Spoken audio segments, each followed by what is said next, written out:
Police said it was an accident. A 7-year-old boy drowned in a creek behind his own house. Case closed in one night. But his mother knew something was wrong. The gate was locked. One shoe was missing. And a stranger appeared on a neighbor's camera just minutes before her son vanished. This case wasn't closed too fast. It was closed on the wrong truth. I'm Mr. Gray, retired investigator. These are the stories that never left me.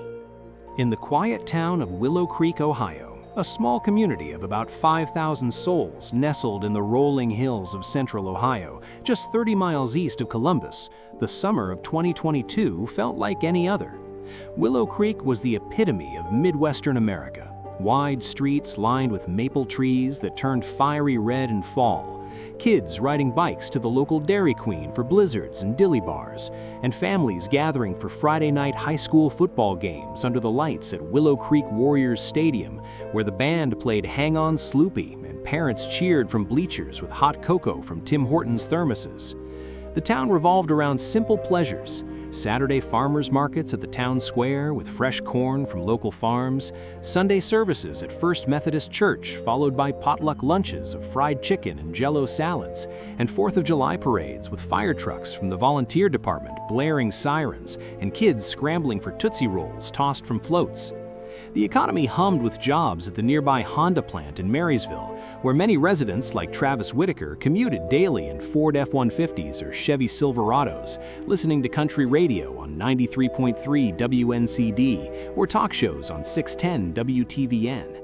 Homes were modest ranches or 2 stories with vinyl siding, 3-car garages full of lawnmowers from Lowe's and bikes from Walmart, and backyards with above-ground pools from Leslie's or trampolines from Dick's Sporting Goods. Crime was low, mostly petty thefts from unlocked cars or the occasional DUI after happy hour at the local Applebee's. And the Willow Creek Police Department, a small force of 15 officers operating out of a brick building on Main Street, prided itself on community policing, with officers like Brian Keller attending PTA meetings at Willow Creek Elementary and coaching Little League at the park off Elm Street. The Whitaker family at 142 Maplewood Drive fit the mold perfectly. Travis, 38, worked second shift at Honda, assembling Accords on the line, coming home with grease-stained hands and a lunchbox full of leftover Subway footlongs. Tall and broad-shouldered with a goatee and a Buckeyes cap always on backward, Travis was the dad who mowed the lawn every Saturday with a John Deere push mower, grilled burgers on a Weber kettle with Kingsford charcoal, and coached his son Noah's t-ball team at the rec league, high-fiving kids in oversized jerseys after games. His wife, Sarah, 36, was a part-time cashier at the local Kroger on High Street, ringing up groceries like Pampers and Folgers coffee for neighbors she knew by name. With her ponytail and warm smile, Sarah baked chocolate chip cookies for school bake sales using Nestle Toll House chips and volunteered at the church food pantry sorting cans of Campbell's soup and boxes of Kraft mac and cheese for families in need. Their son, Noah, 7, was the light of their lives. Sandy blonde hair, freckles across his nose, always in a red Kansas City Chiefs jersey, Travis's favorite team since the Mahomes era, 2 sizes too big, playing in the backyard with his red plastic dump truck from Toys R Us, filling it with dirt from the flower bed where Sarah planted petunias from Home Depot. Noah was the kid who waved at every school bus, collected Pokemon cards from Target packs, and dreamed of being a firefighter like the ones at the annual Willow Creek Fire Department open house, where kids climbed on the engines and ate hot dogs. That Saturday afternoon, July 2nd, 2022, the day before the big 4th of July fireworks at the town park, Sarah was inside folding laundry in the living room, the window AC unit humming against the 85-degree heat. Travis was at work, pulling overtime for holiday pay. Noah was in the backyard, the chain-link fence latched securely. Sarah had checked it twice that morning after a neighbor's dog got loose. The yard was small but safe, a swing set from Walmart, a sandbox filled with play sand from Menards, and the flower bed where Noah loved digging with his toy shovel. At 3:17 p.m., Sarah stepped outside to call him in for a snack, apple slices with peanut butter from Jif, his favorite. "Noah, time for a break, buddy." The dump truck sat abandoned in the grass, half full of dirt. The gate was still latched, no gaps in the fence. Sarah's heart skipped. She checked the shed, the garage, under the deck where Noah sometimes hid during hide and seek. Nothing. No sign of him. She screamed his name, voice echoing down the street. Neighbors heard, the Delgados next door, watching a Reds game on Fox Sports Ohio, and the Millers across the way, barbecuing ribs with Sweet Baby Ray's sauce. Mrs. Delgado came out. "What's wrong, Sarah?" "Noah, he's gone. He was right here." By 3:35 p.m., Sarah called 911, hands shaking as she dialed on her iPhone. Dispatcher, calm, Midwestern accent. 911, what's your emergency? Sarah, hysterical, breathing heavy. "My son, he's missing. He was in the backyard 2 minutes ago and now he's gone. The gate's closed. He couldn't have gotten out." Dispatcher, ma'am, stay calm. Address, 142 Maplewood Drive, Willow Creek. Officers are on the way. How old is he? 7. Noah Whitaker. Blonde hair, blue eyes, red Chiefs jersey, blue shorts. Please hurry, he's just a little boy. 2 patrol cars from Willow Creek PD arrived within 6 minutes, standard for a child missing call in a town this size where officers knew most residents by name. Officer Brian Keller, 34, a lifelong Willow Creek resident who graduated from the local high school and coached Little League with Travis, was first on scene. His partner, Officer Dana Ruiz, 29, originally from Columbus with family in the area, secured the backyard. Keller hugged Sarah, small-town police style. "We'll find him, Sarah. Tell me everything." The search began immediately. Officers walking the perimeter, checking bushes, under porches, in sheds. Neighbors joined, calling Noah's name. By 4 p.m., the Amber Alert went out across Ohio. Cell phones buzzing with the piercing tone, billboards on I-70 flashing the description. Amber Alert, robotic voice over radio. Amber Alert, missing child, Noah Whitaker, 7-year-old white male, blonde hair, blue eyes. Last seen July 2nd, 2022 at 3:15 p.m. in Willow Creek, Ohio, wearing red Kansas City Chiefs jersey, blue shorts. May be in danger. Call 911 if seen. By nightfall, Willow Creek looked like a scene from a true crime documentary. Yellow crime scene tape cordoned off the Whitaker yard. Floodlights from the fire department lit the street like daytime. Search dogs from the Franklin County Sheriff's Canine Unit, German shepherds trained on scent articles like Noah's favorite stuffed bear, sniffed the fence line and backyard. Volunteers from First Methodist Church and the Lions Club walked grid patterns through nearby woods and drainage ditches, flashlights bobbing like fireflies. Travis arrived home from the Honda plant at 7:30 p.m., still in his blue coveralls with the company logo, face ashen when he saw the lights and tape. He collapsed on the front steps, head in hands. Sarah clung to him, both sobbing as neighbors brought casseroles, tuna noodle from the church ladies, green bean with fried onions from the Millers. Detective Sergeant Mark Hensley, 46, the lead investigator for Willow Creek PD's small detective unit, met them inside the house. Hensley had lived in town his entire life, graduated from Willow Creek High in '94, married his high school sweetheart, and coached Little League with Travis for years. His office at the station on Main Street was cluttered with coffee mugs from Tim Hortons and photos of his own kids. "Travis, Sarah, I need you to walk me through every second from when you last saw him," Hensley said, notebook out, pen from the department ready. Travis, voice breaking, "I left for work at 2:30. He was playing with his dump truck in the backyard. Sarah was inside watching The Price is Right. That's it, I swear." Sarah, "I called him in for a snack at 3:17, apple slices with peanut butter. He didn't answer.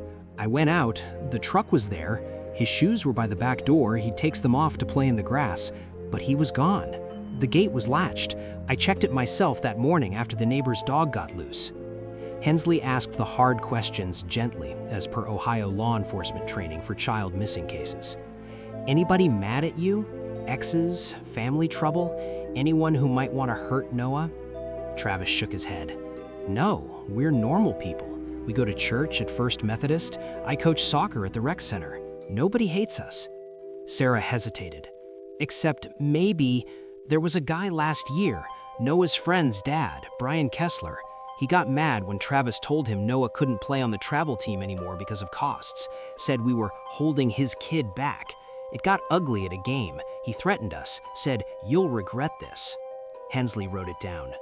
Brian Kessler lived 3 streets over on Oak Lane. Registered sex offender?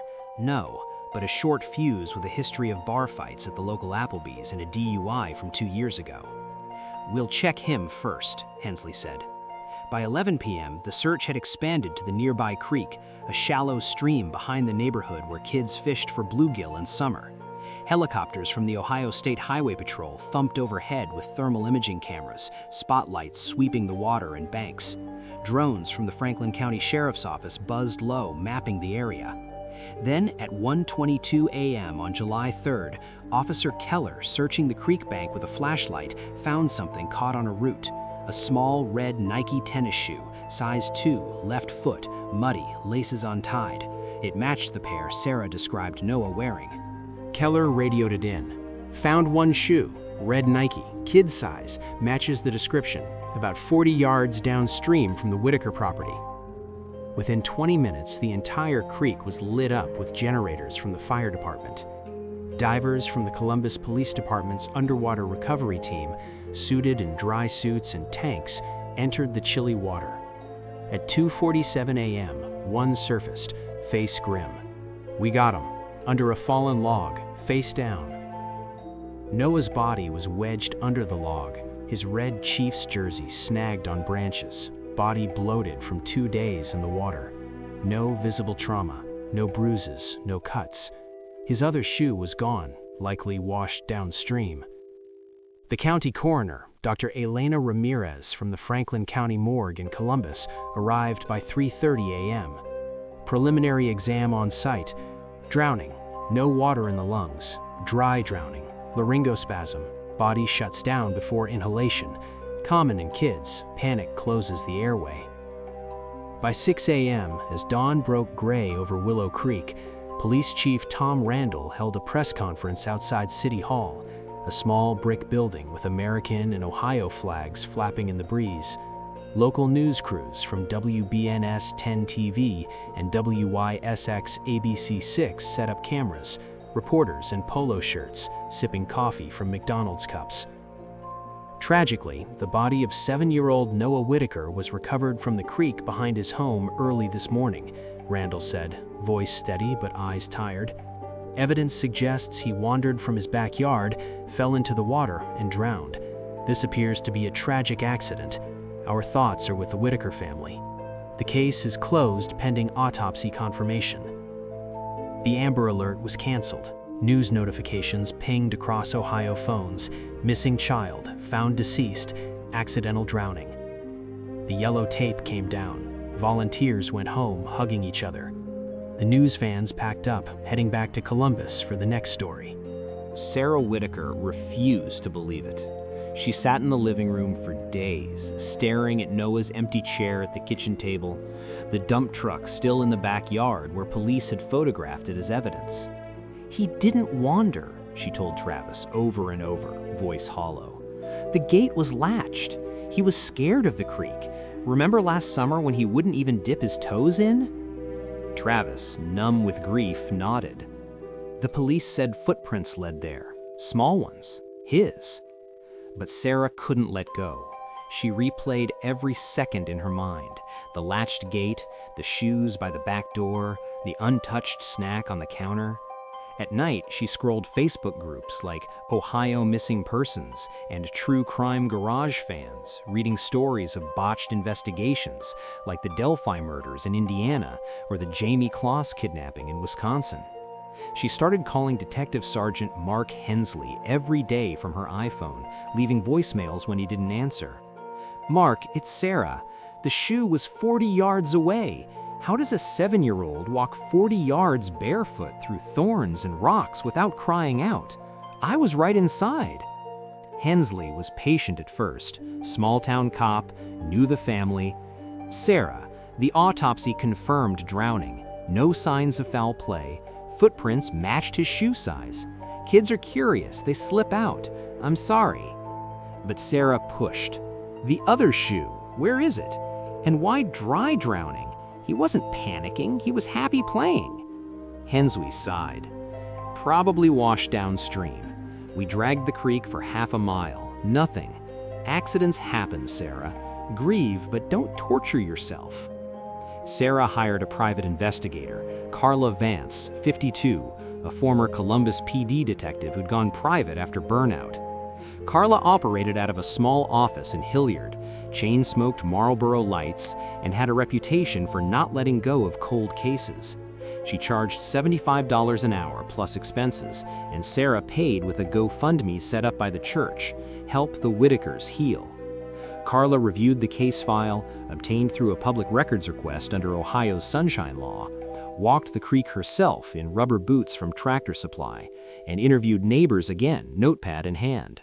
She found discrepancies the police had overlooked. The Delgados' ring camera on their doorbell, aimed at their driveway but catching a sliver of the Whitaker backyard through a gap in the fence. On the footage, at 3:12 p.m., 5 minutes before Sarah called Noah in, a man in a gray hoodie walks through the yard. He's tall, thin, wearing gloves despite the 85-degree heat. He kneels by the flower bed for 12 seconds, then stands and walks out of frame toward the back gate in the creek beyond. No clear face, hood up, head down, but Carla zoomed in on the video using software from her laptop. On his left forearm, peeking from the sleeve, a tattoo, a small black cross with a snake wrapped around it, like a caduceus but twisted. She ran the tattoo through databases, INK, Inmate Tattoo Database, and local parlors in Columbus. It matched Tyler Reese, 34, a paroled sex offender registered in Franklin County, living in a halfway house on the east side of Columbus. Reese had served 8 years for child endangerment and molestation in 2014. Victim, a 9-year-old boy from a park in Reynoldsburg. Reese's alibi? At a mandatory parole meeting at 3:30 p.m. that day with his officer in Columbus. But Carla checked the distance. Willow Creek to the parole office, 22 miles on I-70. Time? 25 minutes of speeding. The meeting log started 3:45 p.m., 15 minutes late due to traffic. 15 minutes is enough to abduct, kill, and dump a child. Carla went to Sarah with a video still and tattoo photo. I think they closed it too fast. I think someone took him, and I think I know who. Sarah took Carla's findings to the Delaware County Prosecutor's Office in Delaware, Ohio, a small courthouse with brick facade and American flags. Prosecutor Melissa Schiffel, 45, a tough but fair lawyer elected on a Justice for Victims platform, reviewed the evidence. "This changes everything," Schiffel said. "We'll reopen." New search warrant on Tyler Reese's halfway house room in Columbus, a dingy building off Hamilton Road with shared kitchens and curfew checks. Inside, under the bed, a red child's Nike tennis shoe, size 2, right foot, muddied with creek sediment. DNA on the laces from the state lab in London, Ohio. Noah's skin cells. Reese was arrested that afternoon at his job, stocking shelves at a Walmart supercenter on Morse Road. Cuffed in the break room, he lawyered up but cracked after 14 hours in interrogation at Columbus PD's downtown headquarters, a modern building with interview rooms wired for video. Reese confessed, "I watched the kid for weeks, knew the parents' schedules from driving by. The gate latch was loose, jimmied it open, grabbed him when the mom was inside, covered his mouth with my glove, carried him to the creek. It's only 50 yards through the woods. He struggled, but he's small. Held him under till he stopped. Panicked when the shoe came off. Took the other as a keepsake. Motive? I like kids. He was cute. Alone. Easy." Reese charged with aggravated murder, kidnapping, abuse of a corpse. Death penalty eligible in Ohio. The town reeled. Headlines in the Columbus Dispatch, "Willow Creek boy's drowning was murder." Willow Creek PD faced scrutiny. Lawsuit from the Whitakers for negligence, settled for $2.5 million. Hensley resigned. "We missed it. No excuse." Trial in Delaware County Common Pleas Court, 2023. Prosecutor Schiffel presented video, tattoo, shoe, confession. Defense, coerced confession. No eyewitness. Jury convicted after 4 hours. Death sentence. Reese on death row at Chillicothe Correctional. Sarah, close too quick, but justice now. Thanks for listening. If you want more cases from my old files, like the video and subscribe. There's plenty left in the casebook.